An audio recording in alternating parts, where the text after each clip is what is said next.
Bersama saya Bangun MT Manado dalam berita terkini, liputan khusus untuk Anda.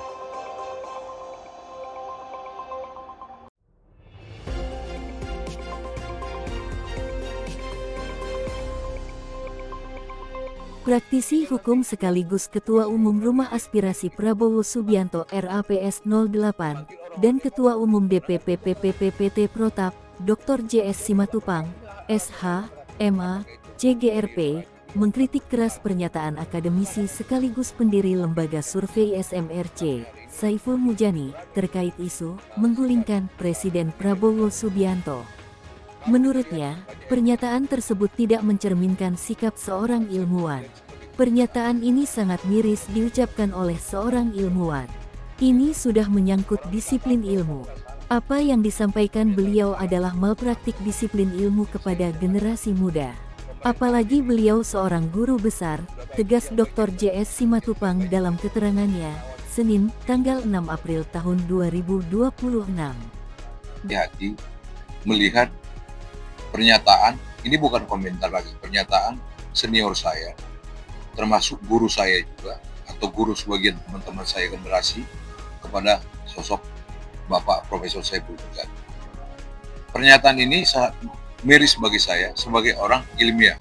Makanya saya mengkategorikan pernyataan itu sudah menyangkut dengan bahasa sedikit tentang disiplin ilmu, malpraktik disiplin ilmu yang beliau miliki dan yang akan disampaikan kepada generasi muda. Apalagi beliau ada sebagai guru besar. Kenapa saya katakan malpraktik? Kita sudah mempunyai kebebasan yang begitu tinggi. Berpendapat itu bebas, tapi harus ada syaratnya. Kita sudah mempunyai undang-undang ini. Kalau saya ditanya tentang bagaimana pendapat atau saran dari dan bahkan ajakan dari Mujani, saya dikatakan masuk kategori makar ini. Bahkan bisa dikenakan kalau misalnya Pak Presiden atau pemerintah sekarang keberatan, ini bisa dilaporkan. Pasal 193 KUHP baru jelas menyatakan ajakan. Dia sudah mengajak dan sudah tendensi mengatakan tidak mungkin diajak kompromi lagi kalau tidak dilengsarkan. Ini bahasa tidak mendidik. Dia seorang guru besar. Ini yang saya sayangkan, ya kan? Seorang guru besar. Kalau misalnya kayak saya baru tamat S1, bisa-bisa aja. Bagaimana dia menerangkan ini dengan santun kepada mahasiswanya, generasi muda, generasi sekarang yang menikmati kebebasan, menikmati kemerdekaan, dan harus merawat kemerdekaan kita. Ini yang sangat saya sayangkan. Saya sebagai masyarakat Indonesia dan juga sebagai relawan, saya bukan hanya relawan Prabowo, saya relawan Jokowi juga. Nah, harapan saya pada semua masyarakat dan bahkan semua relawan, jangan hanya menginginkan jabatan baru puas kepada pemerintah. Menurutnya, pernyataan tersebut tidak mencerminkan sikap seorang ilmuwan. Pernyataan ini sangat miris diucapkan oleh seorang ilmuwan. Ini sudah menyangkut disiplin ilmu. Apa yang disampaikan beliau adalah malpraktik disiplin ilmu kepada generasi muda. Apalagi beliau seorang guru besar, tegas Dr. JS Simatupang dalam keterangannya, Senin, tanggal 6 April tahun 2026.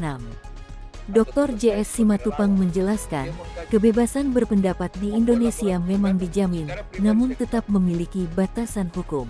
Kalau sudah terjadi, kerugian sudah terjadi. Kalau sudah mengajak, itu sudah perbuatan. Bagaimana? Ayo kita bakar rumah si A. Ayo kita bunuh. Baca undang-undang IT. Mengajak itu kena-kena. Bukan soal hanya kebebasan berpendapat. Mengajak itu sudah makar, sudah. Nah, bagaimana zaman-zaman dulu? Nah, saya tidak membela serta-merta pemerintahan sekarang dengan buta, tapi kita harus jujur melihat kondisi yang ada terjadi, apa yang dikerjakan terhadap program. Ini pemerintahan baru 2 tahun, anak baru lahir 2 tahun aja, ngucapin nama bapaknya aja belum bisa. Bagaimana kita mau tampil kalau dia mau begini-begini? Ini seorang guru besar loh. Satu, kedua, saya sangat sayangkan Profesor Mujani ini guru besar di bidang agama, kampus agama. Ya kan? Kan agama itu soal moralitas, bukan soal hak politik. Kita punya undang-undang ITE. Kalau saya ditanya soal ajakan dari Saiful Mujani, saya katakan sudah masuk kategori makar. Jika presiden atau pemerintah keberatan, ini bisa dilaporkan, ujarnya. Ia merujuk pada pasal 193 KUHP baru yang mengatur makar terhadap pemerintah.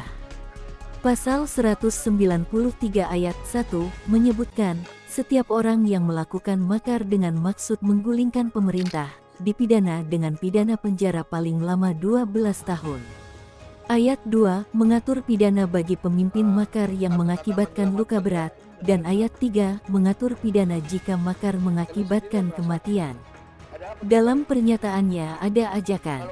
Beliau tendensius mengatakan, tidak mungkin lagi diajak kompromi kalau tidak dilengsarkan. Ini bahasa yang tidak mendidik dari seorang guru besar. Inilah yang sangat saya sayangkan, kata Dr. JS Simatupang. Menurutnya, seorang guru besar seharusnya memberi teladan dalam menyampaikan pendapat kepada mahasiswa dan generasi muda. Generasi muda harus diarahkan untuk merawat kemerdekaan ini, bukan diajak untuk berbuat tidak bijak. Berbeda pendapat dan mengkritisi itu baik, tetapi jangan menghujat, tegasnya.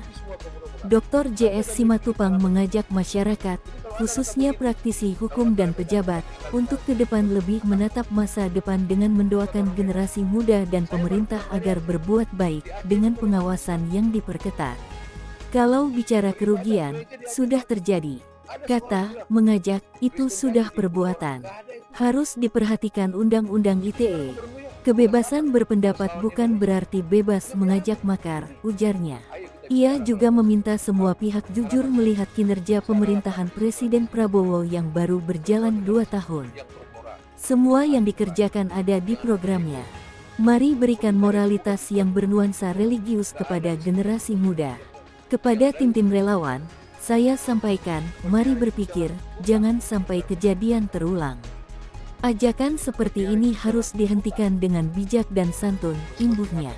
Terkait tim relawan, Dr. JS Simatupang menegaskan pihaknya tetap mengkritisi hal yang tidak benar dan sedang mengkaji ucapan Saiful Mujani apakah layak diproses secara hukum. Menanggapi pernyataan Presiden Prabowo untuk menertibkan pengamat yang keluar jalur dalam mengkritik pemerintah, Dr. JS Simatupang meminta agar tidak dipersempit maknanya. Tidak serta-merta Presiden mengatakan demikian untuk yang tidak patriot. Saat ini, segala macam bahasa yang tidak setuju dengan sosok Prabowo selalu dikatakan salah, katanya. Ia mencontohkan, jika kepolisian atau kejaksaan dinilai salah, harus dijelaskan di mana letak kesalahannya. Demikian pula soal program makan bergizi gratis MBG, jika ada kasus keracunan, tidak semua harus ditumpahkan kepada Presiden. Kritik boleh, tapi harus proporsional dan berdasarkan data, tutupnya. Harapan saya, bicaralah praktisi-praktisi disiplin ilmu, semua dengan disiplin yang bermoral, yang berhati nurani. Jangan hanya ego. Komentar itu bukan dibuat untuk menghujat orang. Nggak ada disiplin ilmu untuk menghujat orang. Yang ada itu untuk menghajar orang. Jadi keberpihakan itu jangan buta. Berpihakan kepada yang benar dan tidak benar. Itu kita bebas mengupakan. Tapi jangan keberpihakan itu menjadi mandul karena keberpihakan kita yang salah. Itu hemat saya. Jadi himbauan saya, pemerintah pun melalui semua yang cinta dengan pemerintah, jangan takut kita berbuat mengatakan yang benar dan mengkritisi yang tidak benar pada semua pembantu presiden. Bersama saya, Bangun MT Manalu dalam program Berita Hari Ini, melaporkan untuk Anda.